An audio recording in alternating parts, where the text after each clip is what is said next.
2026 is already shaping up to be an excellent year for brand new TV series.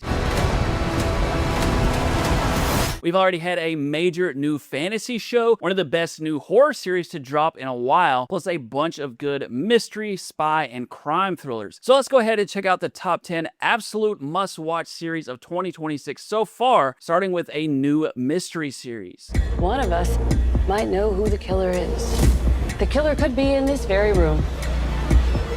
This is called His and Hers, and it's a new Netflix show about a murder case that pulls a separated couple in to investigate, but both of them seem to be keeping secrets from each other. What makes His and Hers so much fun is that you know someone is lying in this story, and you're trying to figure out who. It's a show that moves fast and is full of shocks and twists. You know that both characters know more than they're saying, and the deeper you get into this series, the more tense and messy it gets. The quality of this show is quite high as well, with solid performances from Tessa Thompson and John Bernthal, and it also has some nice, glossy, high production values. If you're down for a dark mystery that doesn't waste much time getting into the drama, you will find His and Hers to be a pretty fun watch. And there was actually another even better crime series to hit Netflix this year. It's called Detective Hula, and it's a Norwegian Nordic noir series set in Oslo, where a brilliant but troubled detective is drawn into a series of ritualistic murders while also trying to expose a powerful but corrupt figure inside the police force. The series is based on the Nesbo novels, particularly the fifth book, The Devil's Star. It's in a similar lane to last year's Department Q, with a serious and bleak tone, and centers the story on a damaged investigator. It's very atmospheric with shadowy, rain-slick streets, and quite gritty with lots of tension. If you're down for something pretty dark to binge, Detective Hula can pull you in pretty quickly. But if dark series are not quite your thing, there were actually some good lighter series to drop this year as well. One of those is a new HBO Max comedy called Rooster. It's about an author who takes a job on the same college campus that his daughter teaches at. Rooster comes from Bill Lawrence, who also created the shows Ted Lasso and Shrinking, so it has that same nice guy type of humor. Steve Carell stars in the type of role we've come to expect from him, the awkward but lovable character. The college campus is a big part of this as well, giving the whole thing a warm, cozy vibe. Rooster is a comedy show that's probably better than you think, and if you're in the mood for something easy to watch, it's a great one to add to your queue. Another light and comedic series to drop in 2026 was the new Prime mystery adventure show called Young Sherlock. Sherlock is making friends.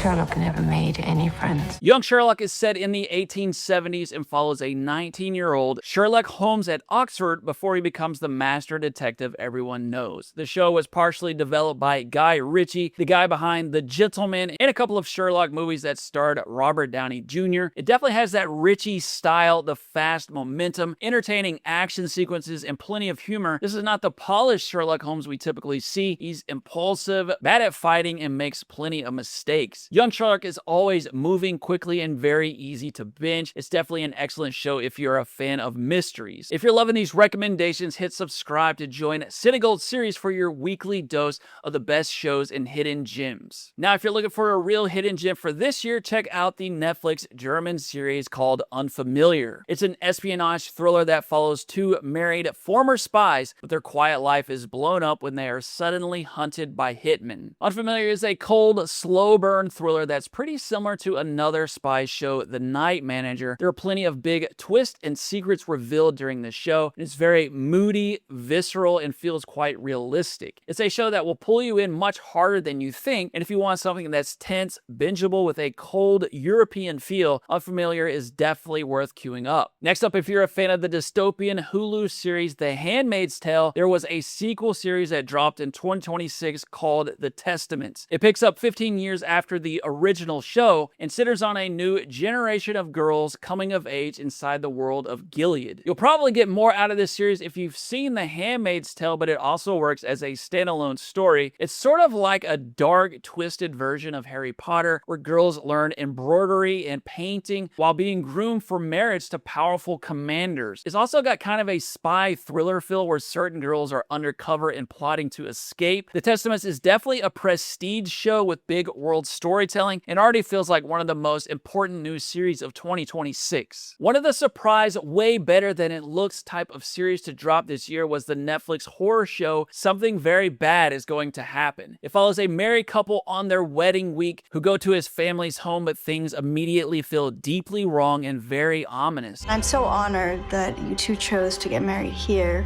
It is up to you now to protect the soul in front of you. Something Very Bad Is Going to Happen is loaded with atmosphere, and it's so weird that it keeps pulling you back in for more and more. It's quite stylish and unsettling, and scary in a way that fills you with dread rather than bombarding you with jump scares. I'm a big horror fan, and this was definitely one of my favorite shows of the year so far. If you like high-quality psychological horror, I highly recommend you give it a watch as well. Then for another show that I found to be surprisingly good was the HBO dark comedy DTF St. Louis. It's about three middle-aged people in suburban St. Louis whose dissatisfaction, secrets, and tangled relationships end up spiraling into a murder mystery. This is actually a very unusual show. It's extremely dark and is pretty funny in a very awkward way. The trio of Jason Bateman, David Harbour, and Linda Cardellini are all very good, and this show does an excellent job of finding humor in the most uncomfortable of places. The mystery at its center is pretty interesting as well, where one character ends up dead and you're wondering who killed them and why. It's a bit heartbreaking, a bit laugh out loud funny, and definitely a bit different. If you're in the mood for something offbeat and unpredictable, DTF St. Louis is well worth checking out. Then our final two series are probably my favorites of the year. Easily the best new spy thriller series to come out this year is the Peacock series Ponies. It's set in 1977 Moscow and follows two women working as secretaries at the American Embassy who end up doubling as spies. You see the car? Mm-hmm. That's the KGB. To them, I'm a POI, a person of interest. But you two are PONIs. Ponies. Persons of no interest. Ponies is a very fun Cold War thriller that captures the paranoia of the period where every street corner and hotel room feels bugged. It's also a very humorous show which keeps things a bit more lively and entertaining than the usual grim prestige spy drama. Emilia Clarke and Haley Lou Richardson are perfect together, and the show is surprisingly smart and suspenseful as well. Ponies is definitely a show you'll want to binge and easily one of the best new series to drop in 2026 so far. Then the number one series to drop this year is the HBO fantasy A Night of the Seven Kingdoms. This is a prequel to Game of Thrones and is set about a century before and follows a young hedge knight and his squire as they travel through Westeros, getting pulled into dangerous conflicts. A Night of the Seven Kingdoms is definitely a more grounded and lighter series than the other Game of Thrones shows. It's more about adventure than who will sit on the throne and has a sense of humor that undercuts the typical seriousness of the franchise. It's a very accessible, easy to watch show that has some great characters and lots of charm. It's one of the best event TV series to drop in 2026 so far, and luckily it lives up to its high expectations. Those are my picks, but I'd love to hear from you. What were your favorite news shows of 2026 so far, and what else do you think deserves to be on this list? If you enjoyed this video, don't forget to like and subscribe to CineGold series, and I'll see you in the next one.